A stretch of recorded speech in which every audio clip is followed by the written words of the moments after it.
All right, we're back. It is episode number 3 for us. Three. How we doing today, guys? I am Tyler, And I'm Max. and we are the Wilderness Whiskey Roundtable. Welcome back, guys. Welcome back. Episode 3. It's so hard to think that just a couple weeks ago we had 0 episodes and like 4 temp runs that just never made it. And we're on week 3 already. Week 3, processing through. Week 2, just getting the bugs out. We posted yesterday. I actually had to go back in today because I had missed a couple of some of the microphone problems we were having. So Yeah, we did order another microphone. we did. It came, and It was wrong. It doesn't work. Yeah. Wrong again. Um, So You wouldn't believe how hard it is to find microphones that plug into auxiliary ports nowadays. We've been through 3 microphones now that are only USB, and they just don't work. They don't work with our soundboard. it's So- a fair amount of frustration, actually, to the point where it's like, okay, I think I'm just going to scratch it all, and we're just going to order a full set that's all compatible, maybe get another extra couple mics so when we have our guests on, we don't have to deal with this, because, god damn, it's a pain in the ass This is ridiculous. sifting through stuff like Yeah. that, so... And we were just talking about some pretty big name guests possibly being on in the near future, and we can't run an operation like that with these guys.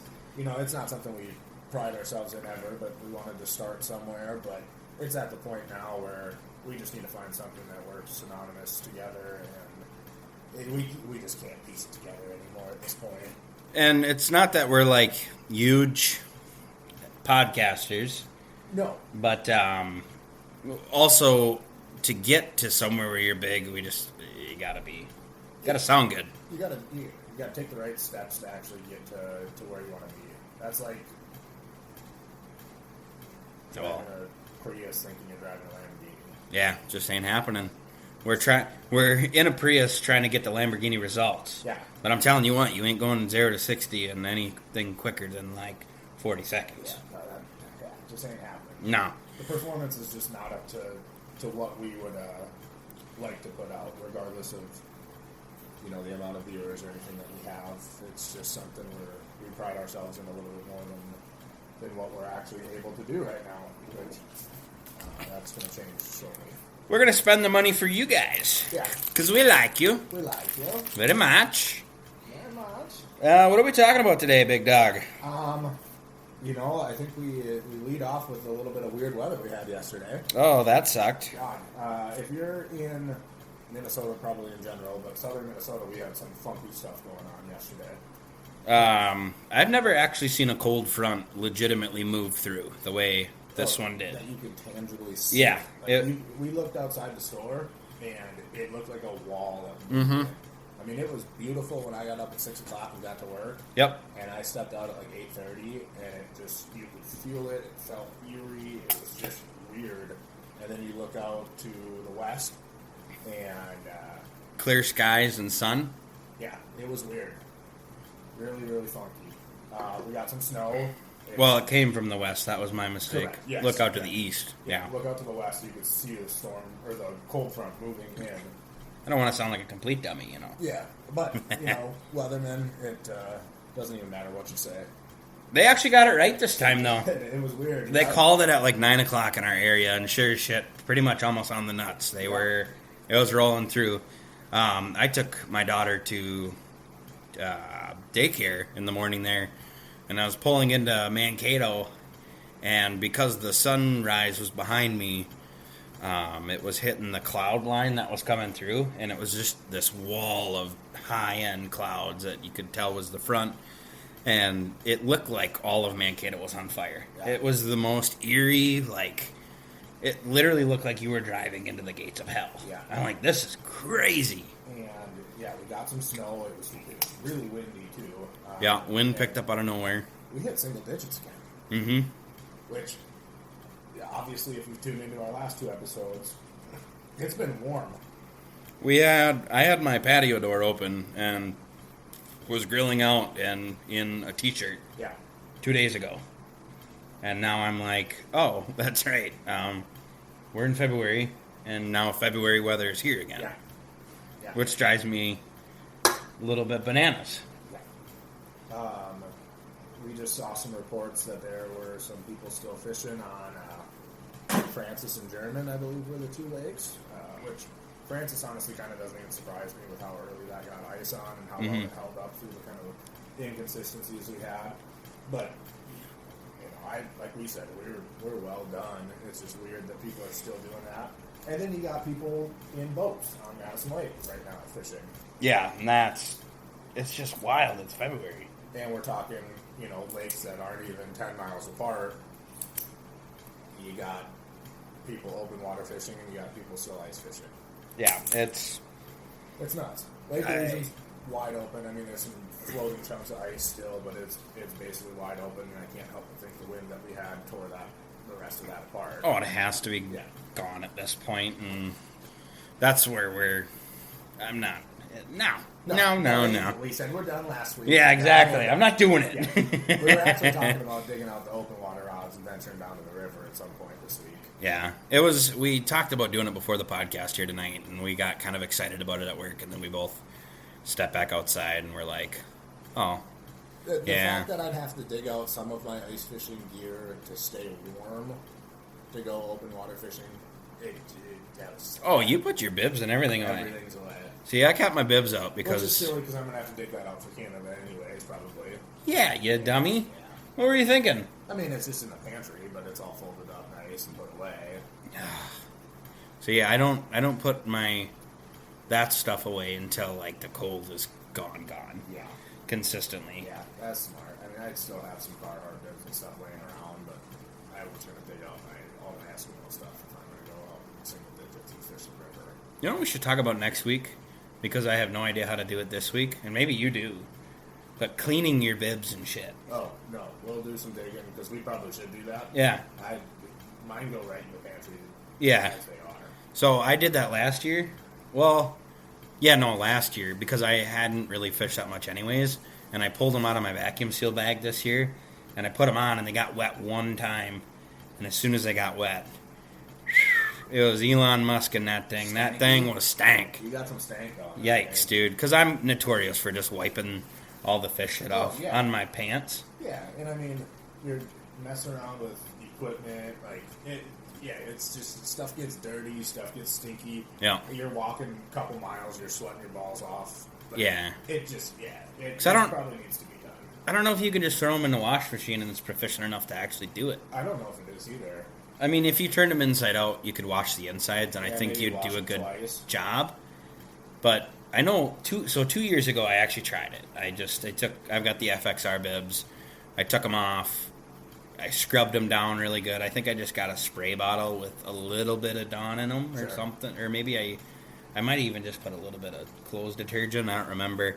And then I just took some paper towels and a rag and just wiped the shit out of them. And then I hung them up in front of my fan and let them dry. Sure. And that seemed to work pretty well. And then, like I said, last year I skipped it, and I was like, I could tell I skipped it. I wonder if there's just not a more efficient way to do that, though. It took a while. Yeah, it was to the point where I was like, God, this is tedious. I don't know if I'm doing it every year if it takes that much time. Right. I kind of just want to put the shit away when it's done. We'll do some digging on that to see that. Yeah, we'll get you guys some insight. Yeah. Put your stuff away and keep it in good shape. You spend that much money on stuff, you want to see the longevity out of it. Yeah. And if it stinks, you don't want to be that guy. That's true, too, because if you get in my truck and you smell like a bucket load of old fish and we're taking a long drive somewhere, it ain't fun. Yeah. Not at all. I know that for firsthand. I had to take my stinky work boots off in your truck, and I thought I was going to get booted down halfway up to Red Lake. God, it was horrible. Leave it there, dude. We don't need to talk about it anymore. This man's feet. I had to roll down all the windows, and it was not warm out. Okay, I work hard and I wear those boots every day, dude. I made him throw it in the bed of the truck at a red light. It rained on him. Barely. It barely rained on him. It made him smell better, I think. Yeah, probably. But yeah, it's just been weird here lately. If anybody is not local to us and tunes in, I would love to hear what your weather conditions are, and if you're a fisherman, what the status looks like where you're at, because it's been weird down here. Yeah. Say hey, stop in, let us know where you're at, what you're doing, Yep. where you're fishing, what the weather's like, your mother's maiden name and a social security number. That's all we really need. Oh, shoot. No, we got some kind of exciting updates for the Canada side of things. Yep. Max has some new stuff, and then what else we got today? We got some... We'll talk about some relevant stuff in the fishing industry right now. There's Yeah. some cool new stuff from a technology standpoint, and it might get a little controversial, but we'll give insight on where we stand in it, and would love to hear insights on that as well, people's opinions. But I feel very strongly about it, so I think that's going to be an interesting segment. Yeah. Bottle of the day today that we'll talk about a little bit later is American Barrels. Picked this one out of just the look of the bottle, honestly. Pretty sweet looking. It's a pretty cool bottle. So we'll talk about that in a little bit. And Actually, I poured me a glass of that right now. yeah, you better just give us... Do a little spill for that. Well, we have to do like the practice glass. Yeah. And then... kind of prep ourselves. Yeah. And, get some new tasting See what it notes. tastes like. I don't know what it tastes like, sir. What you smoking today over there? This is I believe it's a Flathead 554. Okay, and just ran that thing into the mic. Passing on your- On myself and the mic. I got a Fieto Brasilia Amajo. Sounds cooler than it is. That thing is a freaking This thing is Mondo. a frickin' sausage. This is a full sausage. But it's actually tasty. I'm really content with it. Yeah. This was a gas station special up in Ely Oh yeah. last weekend, so Oh yeah. You just got back from there, didn't you? I did, yeah. One of my good friends, Cody, we lived together for quite a few years and stuff. He invited me up to his family cabin up there in Ely, which if you haven't been up to Ely, Minnesota, freaking gorgeous up there. Beautiful. Like, they didn't even have any snow or nothing, but it was almost like driving into like a different state up there. It's really, really hilly, and then you have these huge like downward inclines, and you're in the Iron Range at that point. Yep. So like you get to see some of kind of the mining operations and the woods, the lumberjacks, like stuff like that. Yeah. So that was cool to see, just the drive up there. Super long drive from where we're at. It ended up being almost 6 hours, mostly because of just having my daughter with me. Yeah. So, you got to stop a couple extra times that you probably wouldn't otherwise. But, I mean, it was still a fun weekend. I was a dumbass. Oh, I don't know if I've heard about this yet. I didn't bring any of the fishing gear. Could you? I didn't realize his cabin was on this lake, and it was pretty much only his cabin on this lake. And you walked into the backyard, you walked down to this hill, and then it flattened out, and you walked straight out onto the ice. And there was rock piles, weed beds, just a couple islands here and there. It was sunny. I believe it was a full moon, wasn't it? I think so. Or it was a bigger moon because it was bright. Yeah. And honestly, I just was like, it's going to be more of like a kind of low key. We're going to just hang out in the cabin, take some drinks, hang out, whatever. And we ended up sitting kind of around on Saturday, not really doing a ton. And another guy who was up there who I hadn't met before, he's like, yeah, Cody asked me to bring my ice fishing stuff, but I had to drive 2 different places to get it. And I'm like, well, Cody never asked me to bring Thanks, my Cody. shit. What a So I great- just assumed what a it great was. friend. Yeah, like, God damn it. I just assumed it wasn't going to be that kind of a weekend. Yeah. And I got up there and I'm like, I was going to bring my ice fishing stuff. And Cody's like, why didn't you? And I'm like, you never know. said anything, you jackass. God, you So, wake up and you look outside the cabin every day and oh my. freaking kicked in the teeth. I was, dude. I was frustrated. That sucks. We were actually talking about going to grab a chainsaw and just cutting holes. And Yeah. they have a bunch of summer fishing poles up there. Sure. And I'm like, screw it. We talked about maybe running into town and buying a couple tip-ups. Yeah. But I'm like, I'm also not trying to spend, $130 on 4 tip-ups It and adds up because you got to spool them. and do the line, and then you'd have to buy some of the lures to her. Right. And I'm just like, Yeah, you figure even at the cheapest, you're probably $10 deep in lures. Mhm. You're easily $30 deep into line for 4 tip-ups. Tip-ups are $20 a pop if you're getting good ones. Like, yeah, that adds up pretty fast. You're $120, $140 deep. and generally I'm like the guy who brings too much shit, Yeah.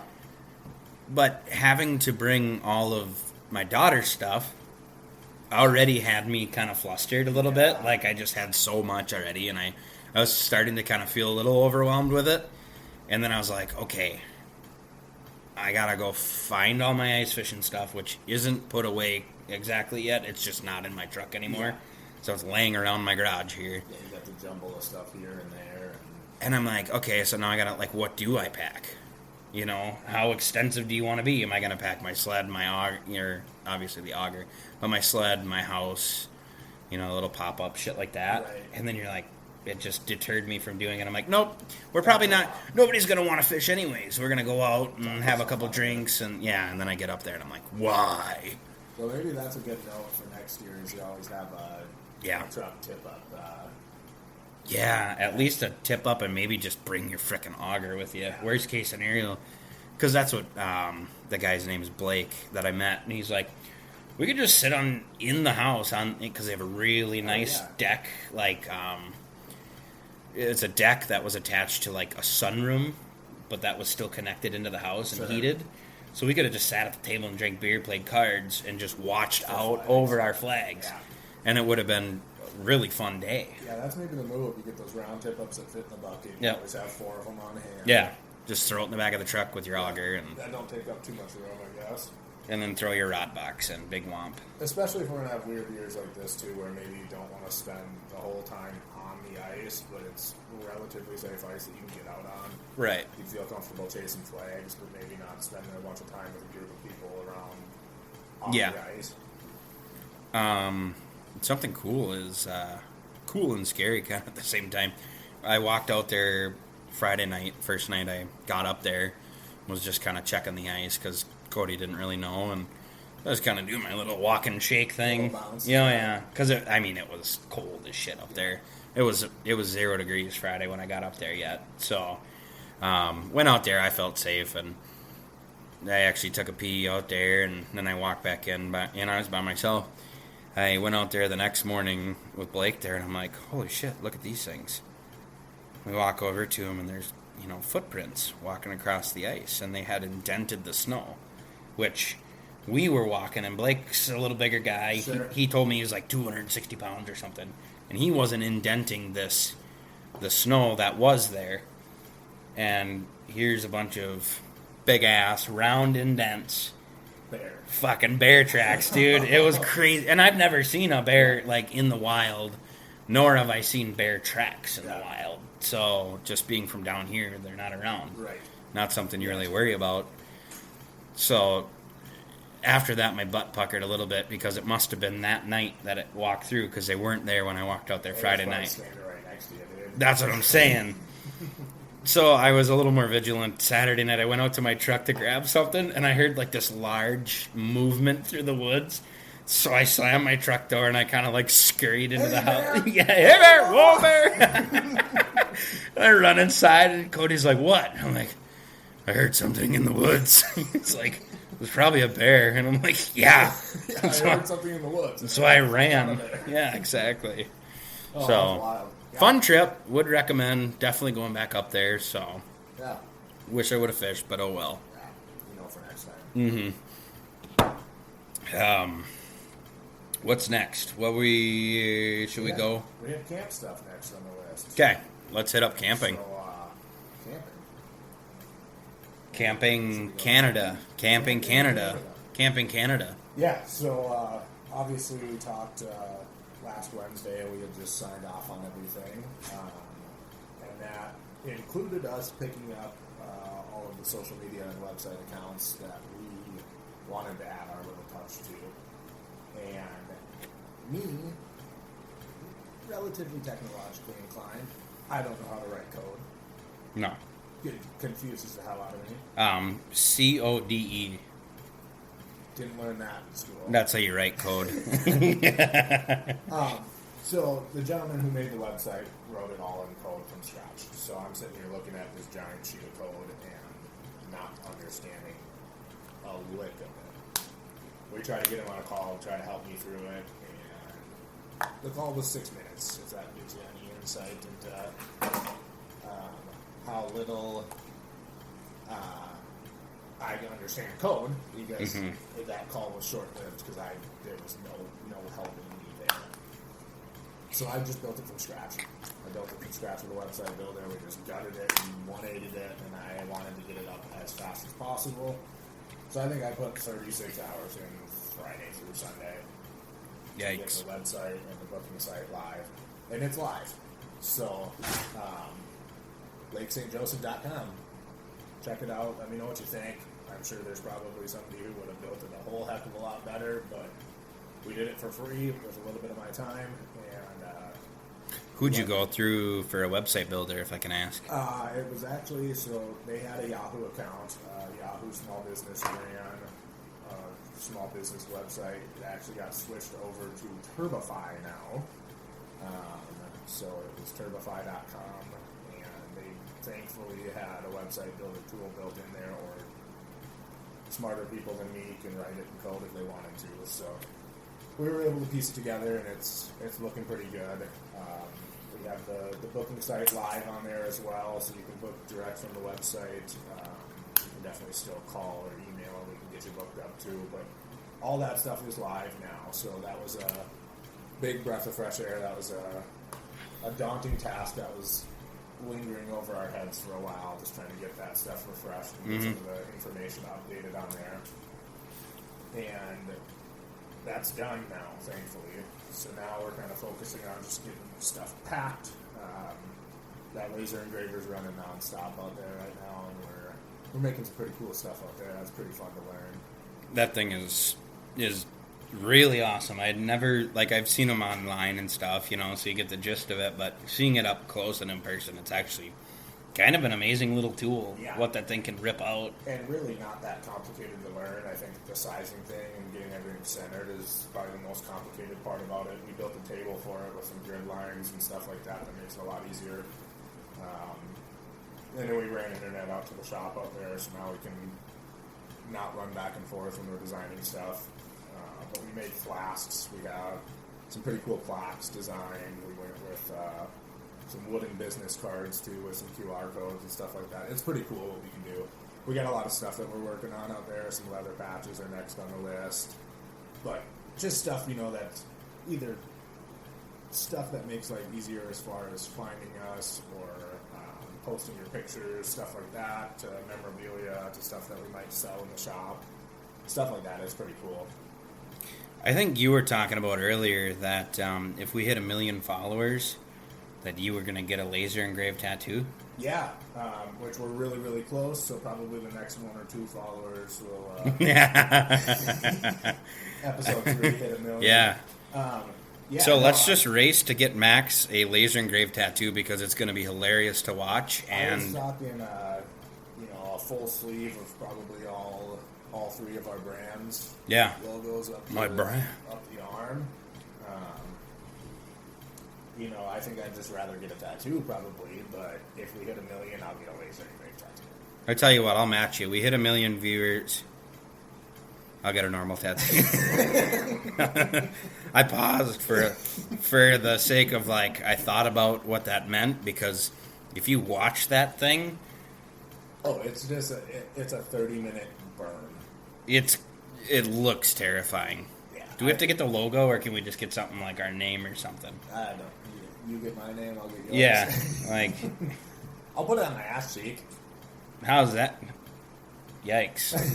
I don't know if I'm laying there with my pants down underneath that laser either. I don't know if I can sit still.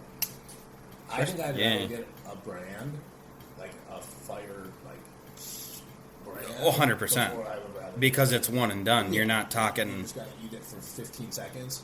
Oh, God, dude. Now that we're talking about it, I'm like, this Yeah. seems.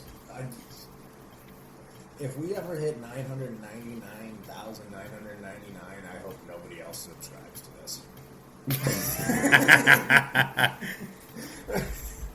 Watch it blow up now, Yeah. just because the internet wants to see two idiots get laser tattoos. We'll post it live even. I don't know if that's within community guidelines, but we'll find a way to live stream that. Yeah, there's gonna be a lot of screaming and yelling. Cursing. I wonder if we just got drunk. I feel like that maybe would help. And then I think I need to get like hogtied and then I'm wondering if you don't just get drunk enough to pass out and they drag you into the machine. yeah, or they just move the machine on top of you. Yeah, just full back tattoo. I can't imagine what the recovery time on something like that is. Well, You're talking burn salve and friggin' the size of it too. Well, how deep would that penetrate into the skin? that I don't know either. That's another thing. Yeah. Like if you're talking, you're getting 3rd-degree burns. That's Yeah, like I'm not trying to get skin grafts at the end of this. like, yeah, that's life altering. What if it just cuts out the chunk of skin around the logo, and you're looking at? It's just bone. Oh. Okay, I'm gonna go ahead and we're just gonna redact all of we'll this. Get real tattoos. We'll just get real We'll tattoos. get real tattoos. That's It's fine. still pretty cool. We'll live stream it. Yep. It's gonna be. Wait, I want another tattoo anyway, so it's Yeah. fine. We could give something away though. We could. I think We'll we talk should. about Yeah, it. As we get closer, we'll definitely find something. The more viewers we get, the more plausible giving stuff away will be Definitely. too. Yeah. We got more options at that point. Yeah, I'd like to do even small achievements like 1,000. I'm thinking maybe just like, we hit 1,000 viewers, we give away a Lamborghini. Yeah. We Just hit small stuff. We hit 2,000, we give away a house. I want a house first. I'd love to stop renting. I have to give them my house because we can't afford to buy one to give away. We spent all our money on podcast equipment. Right? Yeah. It's like, oh, we're up. Mortgage anymore. Hey, guess what? We're upgrading again. Podcast equipment. Oh God, dude. That being said, we will upgrade. Yeah. And hopefully still be able to pay the rest of our bills. Getting into tech talk. Speaking of, equipment and stuff. That's tech, not Ted. TED Talk. Yeah. Tech with Ted. You found something kind of neat that you sent me this morning. Yeah. The Live Scope goggles, or glasses, rather. Like your AI virtual reality goggles. Yeah. Somehow hooked up to LiveScope. There's a gent who is using it in, I believe it was a bass tournament. Yep, on the Bass Circuit. And yeah, it showed a picture of it. I don't know if it was. I don't know how legit the picture was. I It didn't. kind of just looked like a pair of glasses with the LiveScope image inlaid in it. Yeah. But if you guys are familiar with VR headsets and smart glasses and the new Apple Vision or whatever they are, I can't help but think that there's not a way to screencast just like you could off of your Garmin app and run your LiveScope on it, Yeah. which is wild. That's And crazy. It's I mean, not even limited to LiveScope. I mean, you could use it on any of your mapping, charting Yeah. stuff. Yeah. Obviously, the big thing is when you're fishing these long tournaments or long days, staring down at your screen is just physically not great for you. That hurts your neck. It's posturally not great. Yeah. So the fact that you could be looking any direction and see what your screen is showing is groundbreaking. I mean, I'm all for progression in technology. Again, like I said, this is probably where it's going to get to be controversial because some people don't love it. I don't think it necessarily makes you catch more fish. I don't think it puts you at an unfair advantage. I think that is just the way the world is going. And if you're not doing it, you're going to get left behind. Yeah. Eventually, it's just going to be everybody and their brothers doing it, and I don't know. To me, it's you're not really adding that much of a quote unquote advantage that other than you just don't have to look down. Correct. Yeah. No, arguing the whole goggle thing on the live scope is no different. Like, you're going to argue the live scope thing as a whole as opposed to just being able to use goggles. Mm-hmm. That'd be no different than if somebody wanted to put it on a TV stand and stand in front of it. You know what I mean? Mm-hmm. Like, you could put your screen on a pedestal so you didn't have to look down. Which I have seen people do. I seen this video of a guy in a basketball. Yeah, you had the big ass TVs. Yeah. Yeah. And then he had the. Have you seen those outdoor air conditioners? Yep. He had one of those blowing on him, and he was sitting there in his shorts on the front of the boat.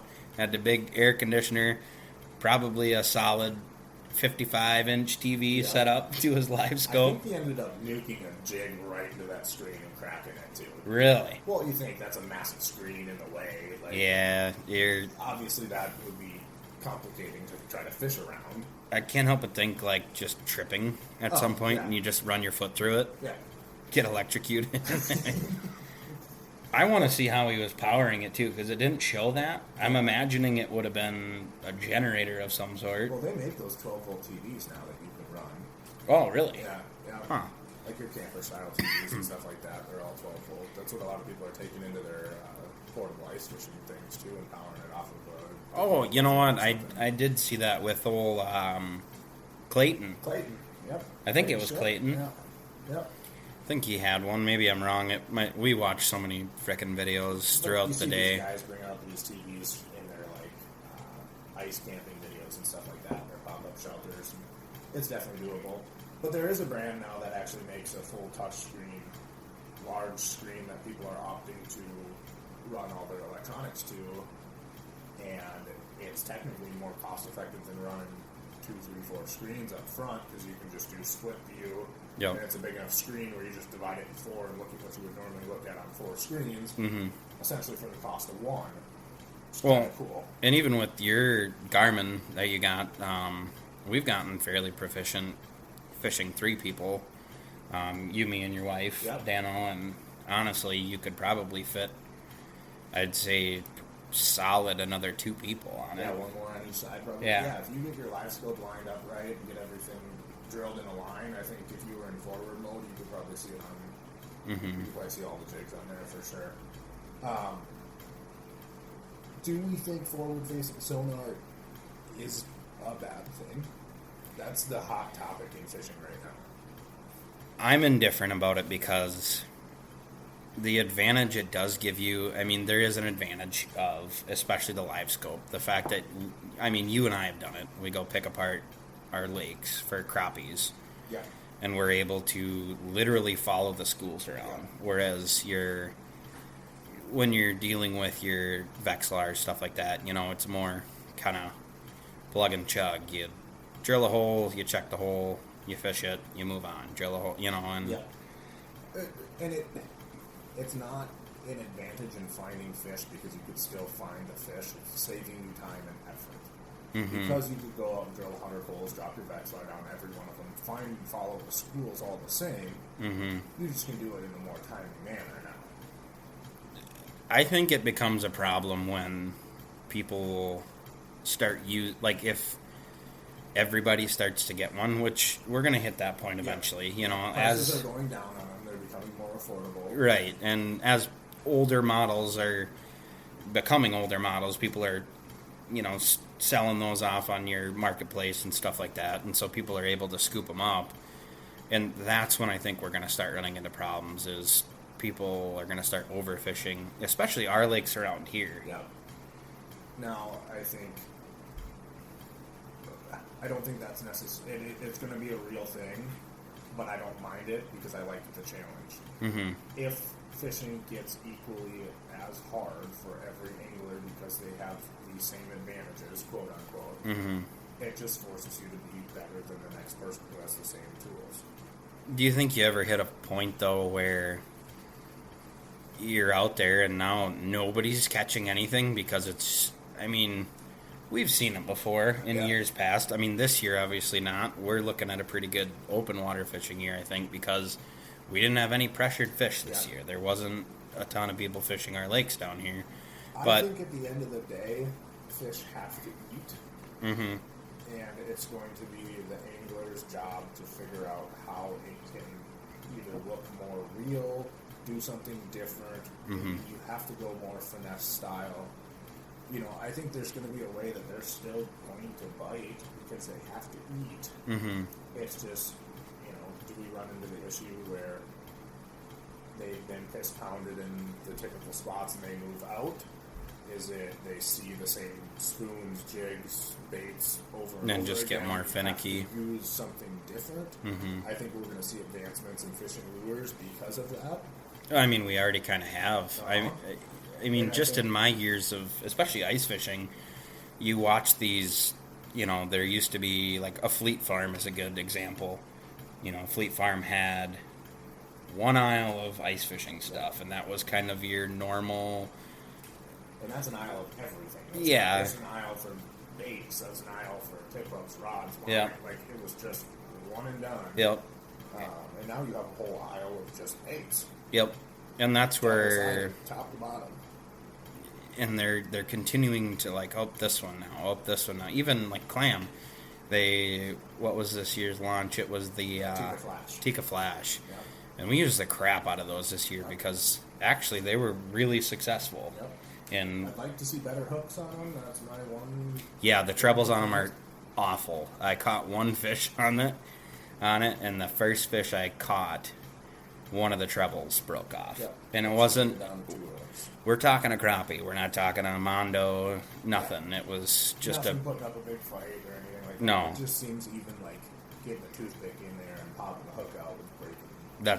That's exactly what had happened It's was. just, So- and obviously replacing hooks is part of it, obviously, but not that quickly, I don't think. And we had a lot of them break like that. Yeah, what did we have for a count? It was, I think, 4 of them Four broke. out of 5 used, I think. Yeah. So that was a little frustrating. It was like, okay, you've got a $6 lure here, Yeah. 6 to 8 because the bigger you Depending on went. the size, Yeah, yeah. and we were using, I think, I used the smallest for a little while, and then I went up to the medium just to. I'll take one of those, good sir. Big shout out Bush Light. Shout out Bush Light. Sponsored, not sponsored yet. We're sponsoring you. There it is. Bush. But, yeah, just having them break off like that, you're like, okay, will I buy more next year? Yes. Yeah, but I think I'm going to buy extra trebles when I buy them, Yeah.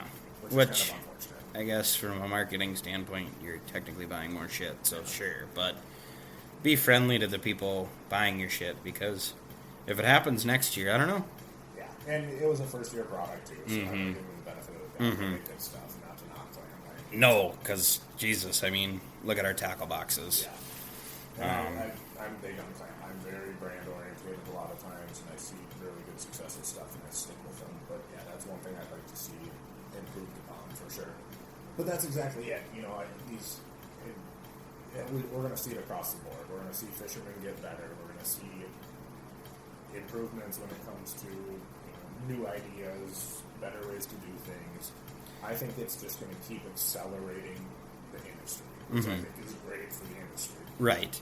I think, too, not keeping all of your gigantor fish is essential, though. And that's something that more people are talking about now. Yeah. But growing up, the way I was taught to fish was like, oh my God, you caught a 15-inch crappie. We're taking that sucker home and It eating didn't it. happen if you don't bring it home and eat it. Yeah. And whereas now, because the sport blew up so much during like the 2020 time and everything, I don't even want to say the word because we'll probably get audited for it on this stupid stuff. But You guys know what we're talking about. yeah, and so during that time, we seen a huge influx of it, and people just wanted something to do, so they got these hobbies. But with that came some inexperienced people who are, they're excited, they're catching these huge fish, and it is fun. But document them, take pictures of them, keep the bloodline strong, put them back, because you're gonna catch another one. Sustainability is the biggest thing with it. I think Mhm. that's the biggest issue when you talk about ice fishing with forward-facing sonar is it's easier to catch fish, so people are going to keep more fish. You're going to diminish the populations in the Mhm. lakes. You know, and I think we'll see DNR respond accordingly as well with, you know, maybe stricter regulations on limits and stuff like that. I think in some places that needs to happen anyways. But I think we'll see that follow with the popularity of forward-facing sonar.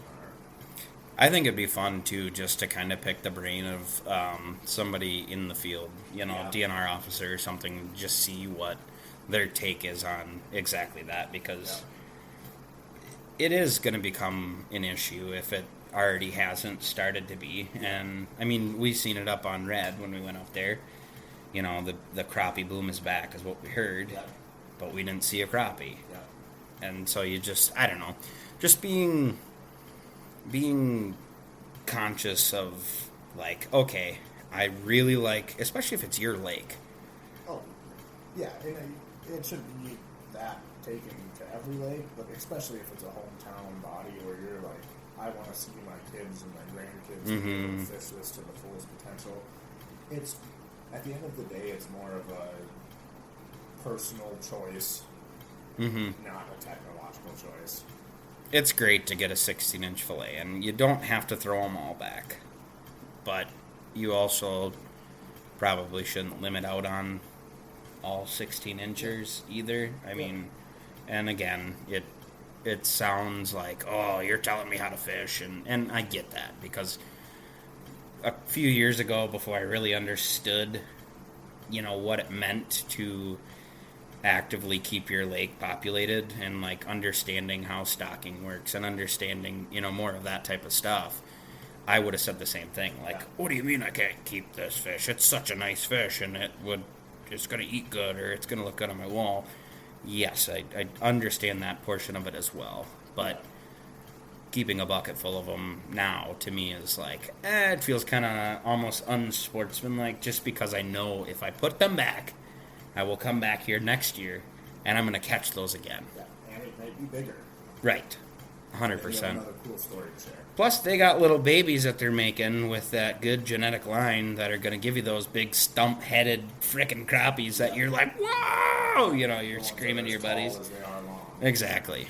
So that's the topic of forward-facing from a conservation standpoint. Mm-hmm. Now let's talk about it from a tournament standpoint. Sure. Do we love it? Do we hate it? Ultimately, from a tournament standpoint, the goal is to catch your big fish. Yeah, that's what you're paid to do. That's Right. how you catch a check. Especially on a professional level Yes. of tournament. Yes. I don't think in my head, it's not frowned upon. No.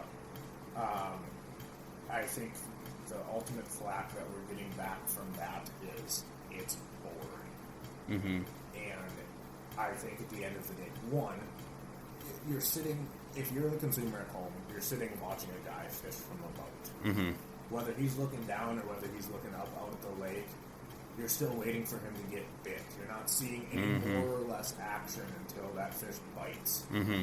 And ultimately, you can argue that he's going to get more bites, more tangible action with forward-facing sonar.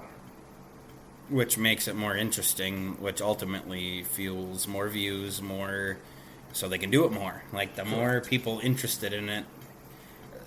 And honestly, something that I would think would be fun to do is almost do it like a weight class in like UFC and like Sure. boxing, stuff Yeah. like that. You have your classes, so you could do more of a, like, okay, you're not allowed to use your forward-facing stuff anymore. Yeah, where you have tournaments, if you don't, as an angler, like using forward, or you can't afford it, or for whatever reason you don't have it, you just fish tournaments that don't allow it. So you're fishing an equally competitive, equally technologically advanced tournament. You know, and I don't think we're going to see the Bassmaster Classic take away a tool. They never did that with down imaging. They never did it with side imaging. They never did it with traditional. That was all shit when it came out. People were staring at their screens, learning it, catching more fish as it came out. Yep. So to try to put a kibosh on a new form of technology that, in retrospect, has advancements in technology have happened multiple times, and we've seen the same response. It's not really that much different. Try to put a clamp on that, I just don't really like it. I don't think it should be clamped down on. I think, honestly, you could do a base class, do like a mid class, and then you'd have you could call it like your advanced class or whatever you want to call it, and that would be your forward-facing imaging, stuff like that, and then your mid class. No technology, maybe then you run side imaging down as the options, and then you have your forward, your 360, whatever. Yeah. I 100% enjoy it. I'm a big fan of learning that. I think you learn so much about how fish respond to baits, how they stage and cover, things like that. We're seeing advancements in techniques. This last Bassmaster Classic, or this Bassmaster tournament, was won almost exclusively on forward-facing sonar with a technique called strolling. And I have no idea what that even is. What is that? So it's a minnow bait on a jig head that you cast to suspended fish that you're finding with forward-facing. Mm-hmm. And minnow baits have been around forever. Fishing plastics on jig heads has been around forever. It's nothing new other than the fact that you can target fish and throw to them specifically. And the dude caught a 101-pound bag over 4 days. Yikes. That's entertaining to me. Yeah, totally. I agree. As far as fishing goes, though, I'm also if you're catching fish and I'm watching you catch fish, I'm content with it. Yeah. Regardless of what you're using. Honest to God, because it doesn't matter. No, like I said, you're not watching it to see, you're not watching it from the fact of anything up to the point of somebody catching a fish. So when you catch a fish, that's what you're there to watch, in my opinion.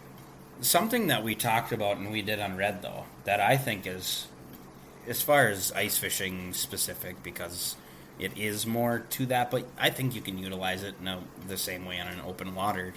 But we would use the live scope, kind of find some fish in an area.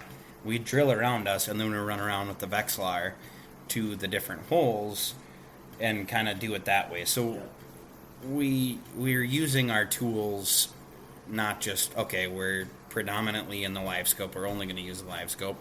You use everything you have in your bag, and to me that was almost more fun than just using the live scope or just using a Vexilar. Yep. Because you're using all your tools. And it didn't give us, in my opinion, we weren't at this huge advantage.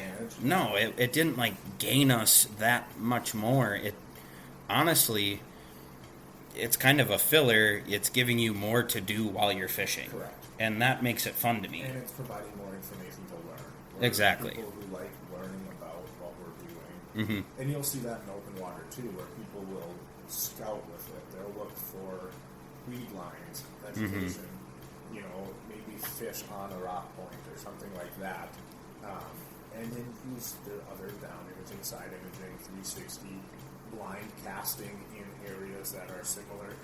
Yeah. It's not people, and sometimes it is. Sometimes it's people just straight up going out deep, sniping fish, which is fine. There's a time and a place for that too. And it's all just about responding and having another tool in your tool belt that you can use efficiently to accomplish what you're trying to accomplish. Well, and so on my wife's side of the family, they're all huge fishermen, and they're good. They're good at what they do. And we went out. We were up at the resort there, or whatever, up north last summer. And I went out with her cousin, and he's got a, it's not a super. I think it's a skeeter. I think it's a bigger skeeter than what you have, the longer one. Yep. And so he's not fishing with all this high-tech fancy stuff. He honestly... I slammed all that into my little skeeter. I know. Well, don't brag about your little skeeter, buddy. it's off-putting. My little skeeter. Even if the engine don't work. Damn it, yeah. Well, you don't use the engine because the transom will fall off, so... no, but we went out, and we caught fish, and we didn't have anything other than the downward scan. Yeah. So and to me that was fun too, because again, you're adding back that challenge of the rudimentary fishing and where it started, and he's good at it. Yeah. I mean, we're talking good fish that he went on a lake that he had never been on before. He spent a couple days just kind of scouting around, like you said, blindly casting into these areas where fish usually are on other lakes. That's fun too, and I'm totally an advocate for that, and that's where I think the class ratings would be fun. It's because show me some of that scouting stuff too, me personally, because I'm interested in that. Yeah. Because, okay, so you went out to this weed line, you were casting into this portion of it, and here's what you were pulling out, or here's what lures you were using, and that was producing results or not producing results, because that's fishing. Yeah. So, and I think that's where it gets really funny too, because you're going to complain that Bassmaster is boring because people are only using it. But guess what? You fish 18 different lakes during the season. Mm-hmm. There's bodies of water and times of years where live scope's not going to come into play. No. And if you are a one-dimensional fisherman, say you are very, very live scope biased and you don't have those other skills, you will fail along the circuit. Mm-hmm. These guys have to have every bit of that stuff, all of that technology, all of the, even just blind casting or, Yeah. your just general knowledge of where fish will be. Tell me when you get to somewhere where they're staging in 3 feet of water on a lily pad bed, you try to shine a forward-facing sonar through there, you're not going to see a goddamn thing. Right. So you still have to have the skill set to Yep. fish without live scope. It's still a skill thing. And me being more rudimentary, I grew up on the Vexlar. Your live scope that we utilize quite a bit, I don't think I could take it out and necessarily run it on my own. Yeah, it's complicated. It It's a is. skill set to learn, for sure. Like All is. it's not just this easy magic tool either, and I think that's where there's a misperception too. Is like, you spend $3,200 on this fancy setup, and then you're just automatically going to be on fish. No, that's not how. It's still fishing. And same thing with ice fishing. We won't even take that thing out if we're fishing shallow. No, because you There's can't no see reason nothing. to. It You doesn't can't see matter. anything. Then you're using the Vexlar. You're And using the Sight fishing. You're using what the hell is it? Flasher. You're Flashers, using a yeah. flasher. Yeah. So And the other thing too, I'm sorry, not to be rude, but if you don't like watching it, don't watch it. Yeah. If it's boring to you, watch something else. Mm-hmm. Hop on a YouTube video.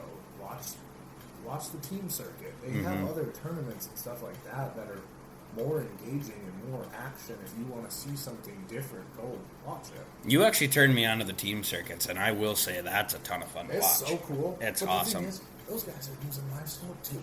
Well, yeah, that's just it. It's just a different style. It's more Yep. engaging.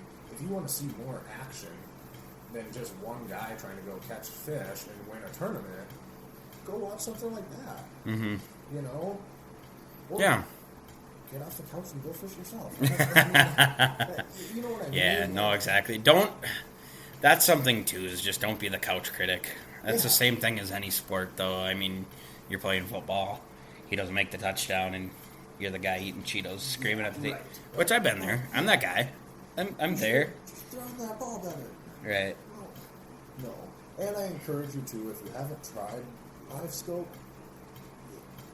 It's go out- fun. Yeah, go out It's with fun. somebody and learn it. Learn it as a tool. Don't rely on it. No. Don't rely on anything. No. Because No, you it have doesn't to work. have- You still have to fish. Yeah, you have to have those. That's why options they in your call back it. pocket. They call it fishing, not catching. Yeah. God darn it.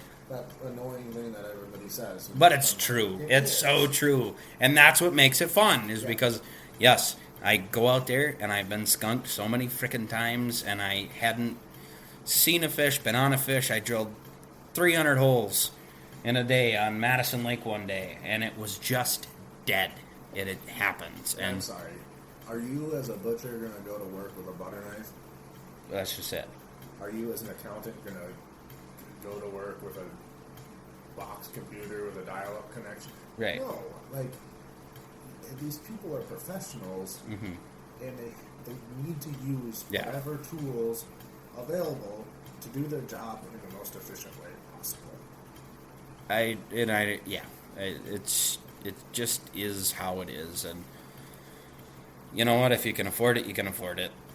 If not, there's plenty of tools. It's still fun. Like, the name of the game isn't who's got the biggest friggin' cock. Say, Yeah, like, for lack of better terms, like, zip them up and put them away. Yeah. Because it doesn't matter. If you're out there having fun, that's the goal. And if Well- you're going to catch fish while doing it, more power to you. More power to it, yeah. And the thing is the people who are doing it professionally, they all have it. Well, it's their job to have it. That's the problem. Yeah. That's where I think that's where a large amount of, like, the animosity comes towards it, is they're like, wow. And you're sponsored. Yeah, but they also earn their sponsorships. Yeah. The same as, they're all in the same, they're all in the same boat. All in the same boat, fishing for the same fish. Yeah. So, Just like we all go to work and earn our paycheck. yeah. Hey, if my calculator's better than your calculator, sorry, buddy. Yeah, Just how it is. yeah. If I'm more proficient at something than you are, that's just the luck of the draw. Then make yourself better. And it doesn't necessarily mean you have to go buy a live scope. It just means get better with what you have. Yep. Yep. And ultimately, at the end of the day, you're going to be better for it as a fisherman, as a person. Like, sitting on the couch bitching because all these people have all these fancy things and so you can't catch fish anymore, that's not realistic either. No. And that's just the naive way to look at it. Mm-hmm. It's just It's an easy out. It's an easy out. No, I'm not fishing anymore because all these guys are using live scope and I can't afford all it. these YouTube kids got their fancy electronics. Yeah, and- exactly. Come on. No. We're not even in the newest, latest, and greatest gear that we do have, No. and we're still catching fish. Yeah. And- But not always. No. And I'm sure I'll catch some flack because people know that I have a live scope, and that's why I have the strong opinion that I have. But I What a genuinely- dick. Yeah, just fucking This guy. put your wallet away. I think he's kind of an asshole too, but I have to do podcasts with him, so don't tell him. But yeah, at the end of the day, like I try to be. I've tried playing devil's advocate to it. It's just not as serious as people are making it out to be. You're still. Ultimately, it's supposed to be fun. So Yeah. if you're gonna get that worked up about it, you're taking away from your own fun. Realistically, that's. Yeah. At the end of the day, if you're getting that worked up about something that involves what is supposed to be a hobby and fun, then maybe it's time to switch hobbies. Yeah. Because Maybe it's just not for you. Because you're taking the fun away from it yourself. Yeah. You just gotta have a little better mentality about it. Like, yeah, so what? He's got a live scope and I don't. Because that's how I look at it. I don't give a shit. I love my rudimentary Vexilar, and I still go out and fish with it, and I still catch fish, and I still have fun. Mm-hmm. So Yeah, it doesn't stop you from doing what you enjoy. fishing is supposed to be fun. Yeah. That's it. Yep. Period. And if you're not having fun anymore, don't do it. Yeah. It's supposed to get you out of the house, get you out of the screens, get you out of the TV, get you out in nature. Get you out of the negativity. Yes, exactly. Don't bring negativity into the sport that everybody is doing to get out of the negativity. Yeah. Wow. All right. I think that's a good rant. Yeah. Okay, I'll settle down. Yeah. I think we're going to move on to the whiskey section now because that's what we're about. That's what we're here for. Woo woo. Yes. Okay. Oh, camera shut off. Oh, man. She said goodbye. It said goodbye. Bring. So, this one will go up on YouTube again as a just logo background, apparently. Well, why don't we just run it until the camera runs out? The YouTube video, and then Yeah. just cut it to the... Yeah, we can do that. Just say sorry. Hashtag ran out of memory or Yeah. battery or whatever it was. Keep going. Bottle of the day today. I don't remember where I picked this up this week. I think it was at MGM. It was at MGM. No, it was at Arnold's.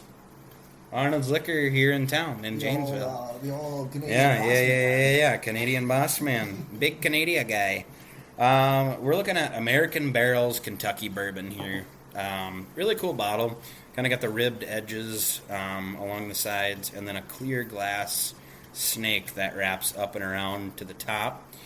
The bottom of it actually looks like a shell from... It's like a shotgun shell. Yeah, like a shotgun shell. What do they call it? The... Primer? Primer. We got the primer, and then it says American Barrels in the bottle. It's a good-looking Looks bottle. like a little bit of leather roping around the Yeah. the bear, or The neck of the bottle. The neck. So we're gonna give it a whirl here. It's 750 milliliter, 86 proof, 43% alcohol by volume. Not a lot else that is on the bottle, so here we go, I guess. American Barrels, Kentucky. There it is. Let me just get a little clear. Yeah. Not a great cork pop on it. No, kind of disappointing actually. God dang it, that's the best part. There's your pour.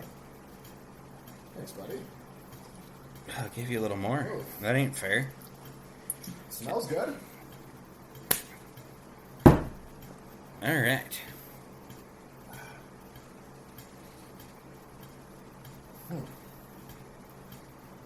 It's not bad.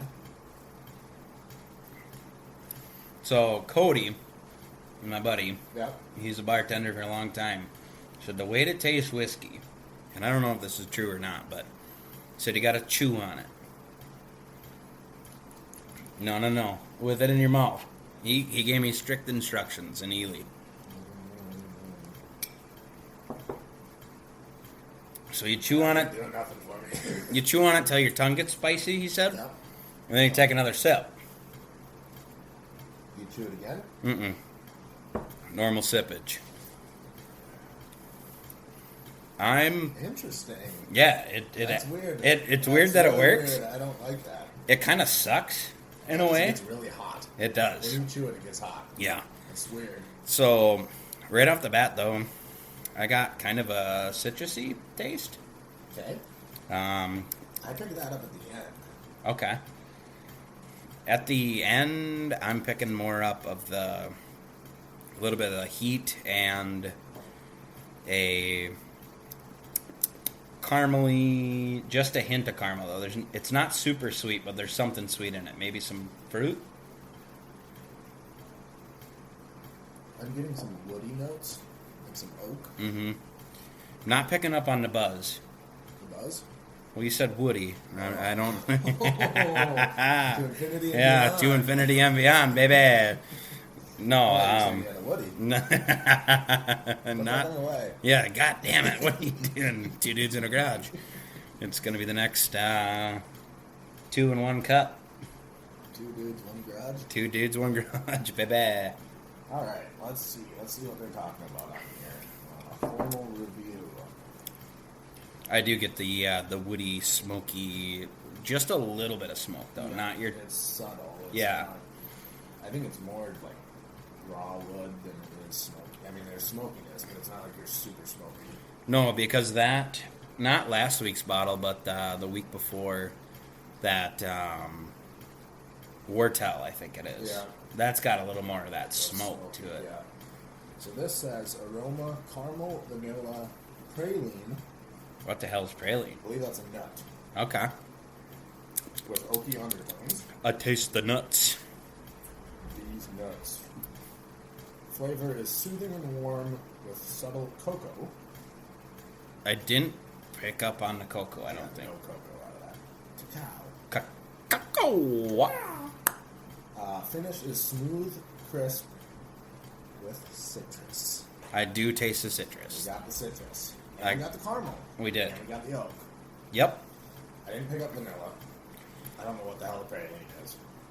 Maybe the center, like that in between where it's like initial drink, right in the middle, I just get a touch of vanilla. After you said it, I'm like, vanilla. The beans, yes, that definitely a bit, and the praline, yes. Don't they make like praline ice cream or something? God, that sounds terrible if they do. Oh, I'm thinking pistachio. Pista- It's still a nut, dude. Yeah, dude, they're all nuts. Nuts taste like nuts. Pistachio, praline, they gotta be close. How do you spell praline? Praline. Praline. Praline. Your ligament. Oh yeah, you can buy a Fleet Farm bag of praline pecans. It's a pecan. It's a pecan. Why didn't they just call it pecan? Right. Do you say Pralines. pecan or do you say pecan? Pecan. Oh, me too. I'm a pecan guy. Pecan. That sounds weird. It sounds Pecan too much is like toucan. not okay. Yeah, like it's not a bird. It's a What nut. do you guys say? Yeah, go ahead and You guys a pecan or a pecan? go ahead and just drop a little sound bite in a con. Just saying the word. Let's hear how you pecan. say it. Pecan. Is it pecan or pecan? And then why don't you go ahead and say boat too? Because just And a cause. roof. Because us Minnesota boys are always chastised for boat. What's the thing on top of your house? Roof. Roof. Roof like a dog? No, it's a roof. It's a roof. 100% it's a roof. Roof, Single? boat, A pillow? it's a pillow. Pillow. My sister-in-law says pillow. Oh my god. I'm calling her out on it. She says, "Hey Tyler, did you grab the pillows?" I'm like, "I don't know what that is." Sounds like a Canadian way to say it. It sounds like, for some reason, I think pillow. I instantly think of big fluffy marshmallows. Oh yeah. Because marshmallow, pillow, Yeah, marshmallow. marshmallow, dude. That just because they're white and fluffy, that don't make it a pillow. Marshmallow. Maybe we should make a pillow brand and call it Marshmallow. Marshmallow pillows. Marshmallow pillows. We're gonna be the next. Who's the? Oh, Mike Lindell. We're gonna be the next one. Hey, you're tuning in live here for Marshmallow, the best pillow on the market. You guys might see us on what do you QVC or whatever. Is that what you're talking about? with Mark Cuban and the other Shark investors, Tank. Shark Tank. Hello, sharks. I'm Tyler, And I'm Max. and this is the Marshmallow And we're looking for 25% equity for $2 million. We'll give you 5% of the company for $2.5 million. And it's just a giant marshmallow. Oh yeah, that would be great. It's a bed shaped like a marshmallow with Yeah, marshmallow just a full pillows pillow, yeah. that are awful.